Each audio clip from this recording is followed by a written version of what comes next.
يا الله بها يا الله بها يا الله بحسن الخاتمة. Anda kedudukan biasa, naik luar biasa, maka hambatannya itu akan semakin meningkat, tidak sama dengan sebelumnya. Anda orang kecil, diuji dengan ujian kecil. Anda orang menengah, diuji dengan ujian menengah. Anda kedudukan yang tinggi, maka akan diuji dengan kedudukan yang lebih tinggi lagi. Maaf, Allah tidak akan menguji dedaunan dengan angin yang menerpa akar. Pasti berbeda. Karena angin ketika kedudukan semakin tinggi, maka angin semakin kencang akan menerjangnya. Yuk kita turunkan, jenis ujiannya bisa 3. Perhatikan baik-baik, sini. Kedudukan bersanding dengan ujian. Kalau rumus fisikanya, F berbanding lurus dengan P. Gaya berbanding lurus dengan tekanan. Jadi kalau antum misalnya, rumus asalnya F1 sama dengan F2. Gaya gerak sama dengan gaya dorong. Kalau dikembangkan ke sini, tenaga kecil begini, maka yang bunyi kecil. Kalau besar, semakin besar lagi. Nah, memahami rumus ini, F sama dengan P. F berbanding lurus dengan tekanan. Ada gaya tekanan juga yang cukup kuat. Ketika antum pukul kencang, suara kencang. Tapi ini lebih sakit kan? Tekanannya lebih kuat. Itu agak berbeda. Itu dalam persepsi positif. Dalam persepsi negatif juga bisa. Gaya berbanding lurus dengan tekanan. Semakin orang banyak gaya, semakin tertekan hidupnya. Ya? Tanya. Sekarang lihat sini. Rumus ini kalau kita turunkan lewat ayat, am hasibtum an tadkhulul jannata. Apakah Anda akan duga begitu mudah masuk surga? Walamma yatikum matalul ladzina khalau min qablikum. Sementara Allah belum menguji Anda seperti orang dulu yang dijamin surga mendapati ujian. Apa jenis ujiannya? Ini manhaj hidup kita dan kita berhenti di sini. Maaf, saya mungkin hanya 5 ayat dulu untuk hari ini ya. Massatuhumul ba'sa. Ujian pertama disebut dengan ba'sun. Jamaknya ba'sa. Ba'sa. Ini masih ringan. Misal, jarang ke masjid, sekarang mulai ke masjid.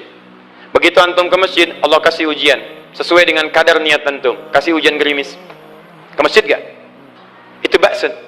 Begitu antum ke masjid, orang Arab katakan, nazil matar, turun hujan. La ba'sa, gak ada masalah. La ba'sa, tidak ada masalah. Serap ke dalam bahasa Indonesia lewat labas, lewat ringan. Berarti kalau antum diuji dengan yang ringan, maka antum kadarnya masih ringan, akan dinaikkan kepada yang menengah. Hati-hati betul. Kalau antum belum lulus yang di sini, maka antum akan terus sampai di sini, sampai lulus di sini. Sampai lulus. Antum mau berangkat ke masjid, gerimis bisa. Tiba-tiba nggak jadi di rumah. Istri antum mengatakan, "Pak, kok nggak ke masjid? Hujan mah, kan cuman gerimis, takut teriak, Masya Allah." Padahal antum misalnya belum kuat untuk berangkat, maka antum akan terus diuji di sini. Lihat rumusnya, Quran surah kedua ayat 286. La yukallifullahu nafsan illa, Allah tidak akan pernah menguji seorang hamba di luar kadar kemampuannya. Jadi kalau antum masih ujian yang ringan, antum diberikan yang ringan. Antum naik menengah, diberikan yang menengah. Antum naik lagi level tinggi, diberikan ujian yang berat. Menengahnya disebut dengan darrun. Waddarra, dari ba'sun jadi darrun. Jama'nya darra. Sudah menyakiti fisik. Kena fisik, sudah melukai, hujannya makin deras. Ya, kalau dalam kehidupan yang ini mungkin celaan biasa. Sudah berubah ya, Masya Allah. Sekarang jilbabnya sudah panjang, Masya Allah. Semakin panjang ya, nyaingin Batman ya, Masya Allah, udah banyak. Begitu sudah mulai pakai cadar, ninja, oh Masya Allah. Dorra, sudah nggak enak ke fisik. Dorrun. Lihat rumusnya baik-baik. Ini lebih menenangkan pada jiwa. Ketika Anda dalam level-level seperti ini artinya Allah sedang menaikkan iman Anda dalam level yang lebih tinggi lagi. Jadi ketika ada celaan menghunjam dalam lisan seseorang, sudah mulai menyakiti, itu sebetulnya pengakuan dari Allah lewat lisan orang itu, bahwa Anda sedang diangkat keimanan pada tingkat yang lebih tinggi. Ada yang mengatakan, kamu kenapa sih pakai jilbab begitu? Yang biasa aja kali. Mah, yang iman biasa sudah banyak. Saya ingin menampilkan keimanan yang luar biasa. Supaya dengan iman itu saya lebih mendoakan mama. Saya menampakkan amalan-amalan. Mudah-mudahan pahalanya bisa buat mama. Masuk dengan bahasa yang baik. Masya Allah. Jadi kalau antum bisa melawan hal-hal demikian dengan bahasa yang indah, itu nyaman kepada jiwa. Kadang-kadang ada kalimat-kalimat yang tidak perlu pakai dalil, teman-teman sekalian. Kembalikan ke sini. Terakhir, wazulzilu zilzal. Zulzilu. Zilzal. Gempa. Goyang.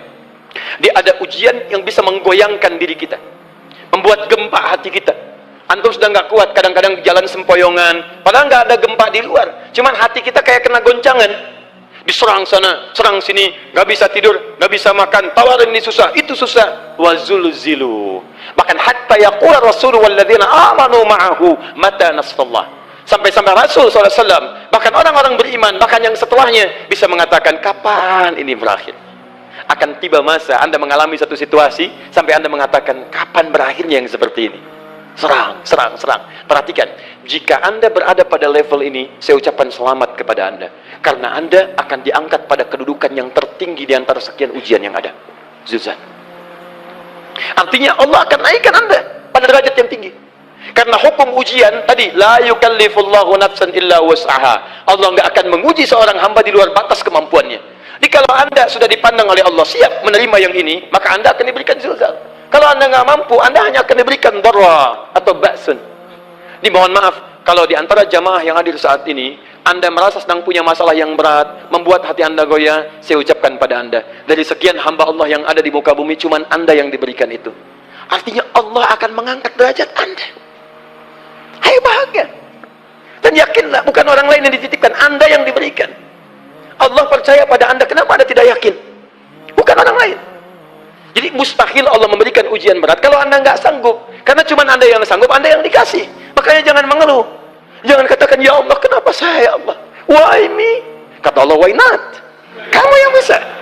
Yang lain tidak. Dan tanpa harus Anda menuliskan status. Memang cuma saya yang sanggup. Oh, Masya Allah. Gak usah. Sadari. Kalau bukan sayang, Allah itu punya sifat adil. Nggak mungkin menukar sesuatu di luar kadarnya. Antum tahu cicak? Halo? Jangan katakan wallahu alam, cicak. Cicak, baik. Bagaimana aktivitasnya? Merayap. Di mana? Dinding. Apa makanannya? Nyamuk. Nyamuk bagaimana aktivitasnya? Terbang. Pertanyaan saya, di mana keadilan Allah menjadikan makhluk yang merayap makanannya terbang? Kalau nyamuk masuk kategori pertama tadi, pintar dan tahu dirinya pintar, jadi mainan cicak.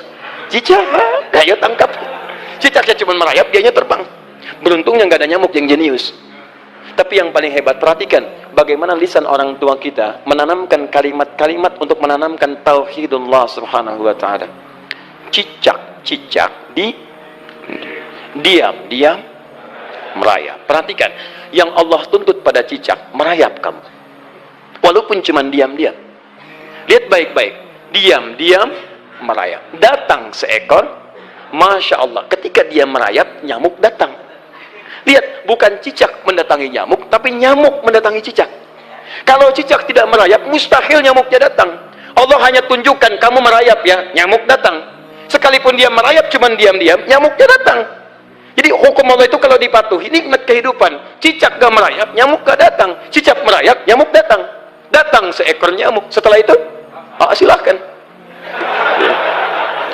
Jadi kalau kita teman-teman ikuti hukum Allah, mau berat, alhamdulillah. Mau ringan, alhamdulillah. Ya mau sedang, alhamdulillah. Begitu diangkat, artinya ada pengakuan dari Allah, iman kita akan diangkat.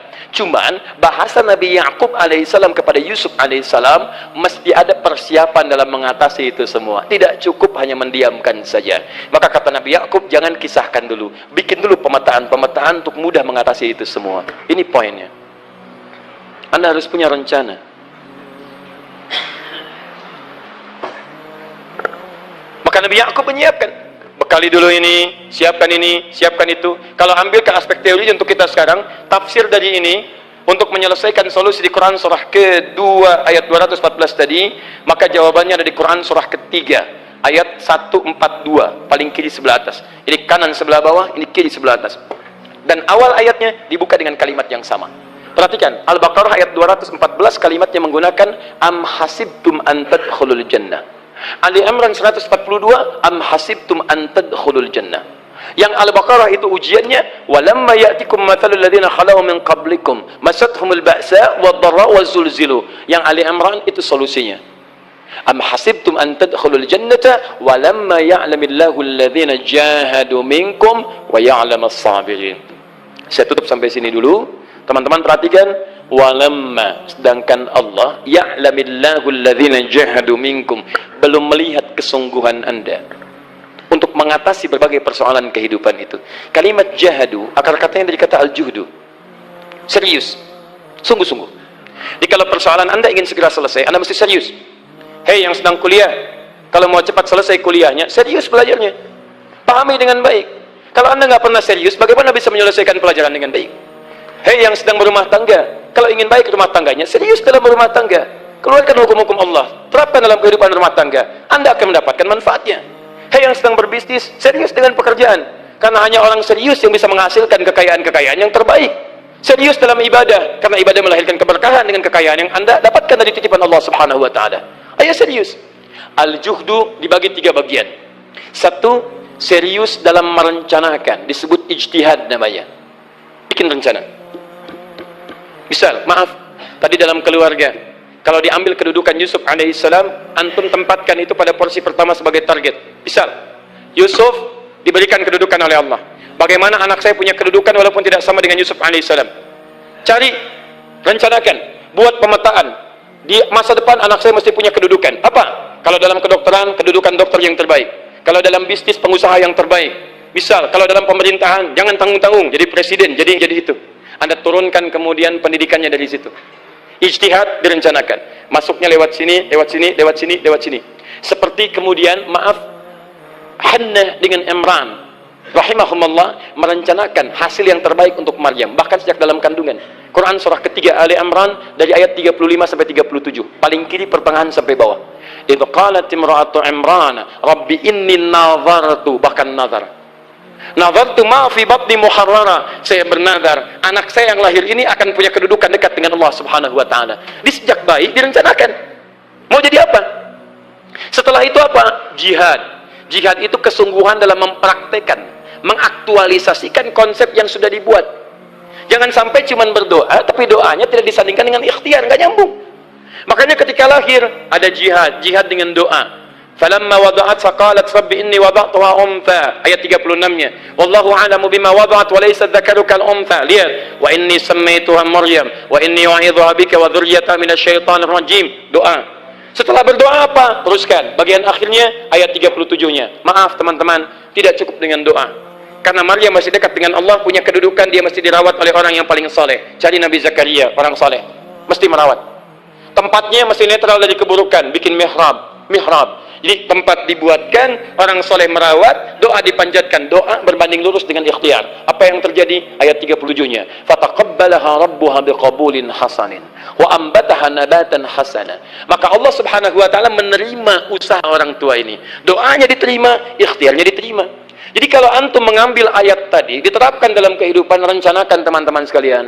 Anak mau sekolah di mana? Mau jadi apa? Turunkan ke bawahnya. Oh, dia mau jadi dokter, dokter yang hafal Quran, turunkan. Pendidikannya di sini, di sini, di sini, di sini sampai paling kecilnya. Siapa gurunya yang dekat dengan Allah? Sekolah yang menjauhkan dari hal-hal keburukan, sampai satpamnya soleh, securitynya soleh, kooperasinya orang-orang soleh, gurunya orang-orang soleh. Hadirkan.